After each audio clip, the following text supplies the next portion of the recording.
Sure, why not?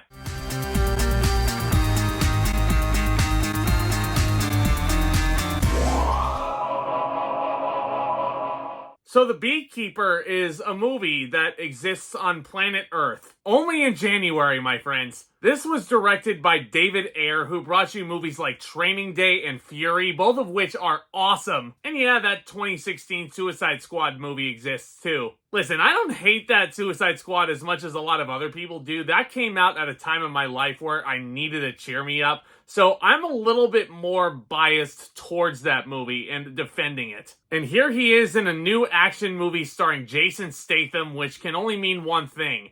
Some badassery, and a lot of bees, right? Yeah, not as many bees as the movie's poster and its marketing actually suggests. See, we follow one man's brutal campaign for vengeance, which takes on national stakes. Because I you not, it's revealed that Jason Statham's character named Adam Clay is a former operative of a powerful and clandestine organization known as Beekeepers. So this is a spy thriller flick. Yeah, that's not really what I would have expected out of The Beekeeper. But listen, as a critic, I gotta look at both sides of the fence here. I gotta look at the good before I can really trash something. And this movie was certainly better than I was expecting going in, and that's mainly due to the fact that you have some really fun action set pieces in here. Yeah, there is definitely that part of me that cannot look past the horrendous and atrocious CGI. Oh my god, this looks so fake. But I'm talking about the hand-to-hand combat sequences and the kills that Adam Clay actually achieves in this movie. Certainly a rated R flick if I ever saw one. And there were some pretty creative kills in there. My personal favorite being when he yeets one of his enemies off of a bridge. It just made me want to get up in the theater and be like, yeah, do it to that guy. He deserved it. And the performances are pretty much what you would expect out of these actors. Jason Statham probably isn't ever going to play another role that's unlike what he has here. I'll give the man props. He knows his type. And he is a man who picks his projects, produces his own projects to play to his strengths. He likes to do these cheesy action flicks, and who am I to tell him no? But you have some other pretty big names in this project that I had no idea were even involved in this. Josh Hutcherson is a perfect example of this. How did I not know that he was in this? And he plays a pissant heir to this company that is defrauding innocent people of their money. And oh my god, I was so impressed with Josh Hutcherson in this. I just wanted to punch him in the face so many times. And when an actor can make you hate a character no matter how many times you've seen them in heroic roles,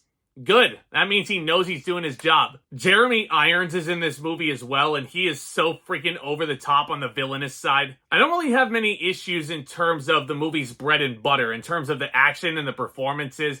That's all well and good. David Ayer's direction, I don't really think is all that terrible, aside from the really bad-looking CGI. Like, how hard is it if you're gonna have, like, a whole bunch of fire in your movie? Like, why not just use practicals? You don't need to throw a whole bunch of money at CGI. This is a very safe yet ambitious action movie, which honestly I would normally commend a movie like this for actually thinking outside the box and going for it. But that's actually my biggest knock against The Beekeeper, believe it or not, is its ambition. It was trying to be something way bigger than it actually is. Like, the first and the second act of this movie, I was really getting into. Like, I swear to God when I say this, like, this movie was honestly on its way to being one of the biggest January surprises, I think, of all time. And then the third act comes around, and the government gets involved, and the President of the United States as a character gets involved, and the movie just completely lost me. Especially as it goes with the script and how it writes some of our supporting characters.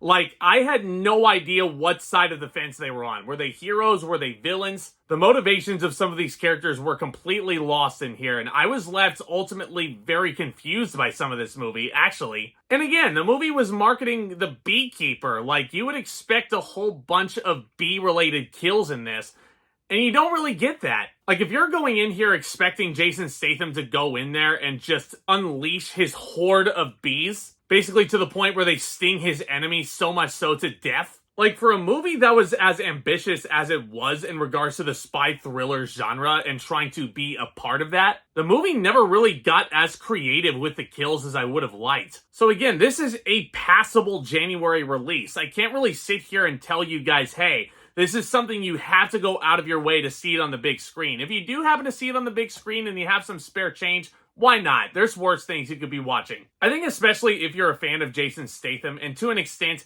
if you're a fan of Josh Hutcherson also, you'll go out and see The Beekeeper, and you'll probably enjoy it just fine. If you're the type of person who can turn your brain off and just watch a stupid action movie and just enjoy a lot of what you see in front of you, then you'll probably enjoy The Beekeeper just fine. Especially if you're capable of just looking at a movie and not really thinking much about motivation or the story that's there. It was on its way to being something that was really dumb and really fun and something that I could honestly call a guilty pleasure. But the third act confused me so damn much that I don't even know if I want to go back and revisit it. All that being said though, I'm going to give The Beekeeper a C. Certainly not a horrible January release, but I think if the movie just kept it simple, it would have been a lot more creative and inventive and above all else, fun. As my brother said who watched it with me and he gave me permission to quote him on this is the movie that you pop on Netflix when you're doing spring cleaning, and you just kind of have it on in the background. You're not really watching the movies, but when the action stunts come in, yeah, you're into it. But let me know what you thought of The Beekeeper if you saw it down in the comments section below. Do you think this is one of the worst movies of the year? Because I can almost guarantee you that you're not going to be seeing this on anybody's best of the year list. But then again, it's only January of 2024. We still have a long way to go. Hit that subscribe button if you're new and hit that thumbs up as well. That would be a huge help. If you want to join a great community of film lovers and entertainment lovers alike, this channel is the right place. Guys, keep an eye out for more of my reviews very soon. I still have yet to see the Mean Girls musical remake, so definitely keep tabs on that. Couple more anniversary reviews still to come in January. I can't wait to reveal what those titles are. One of them is one of my all-time favorites. Lots more to come over here, guys. Lots more we can talk about. Y'all are the best. And with all that being said, Back Talk, commence.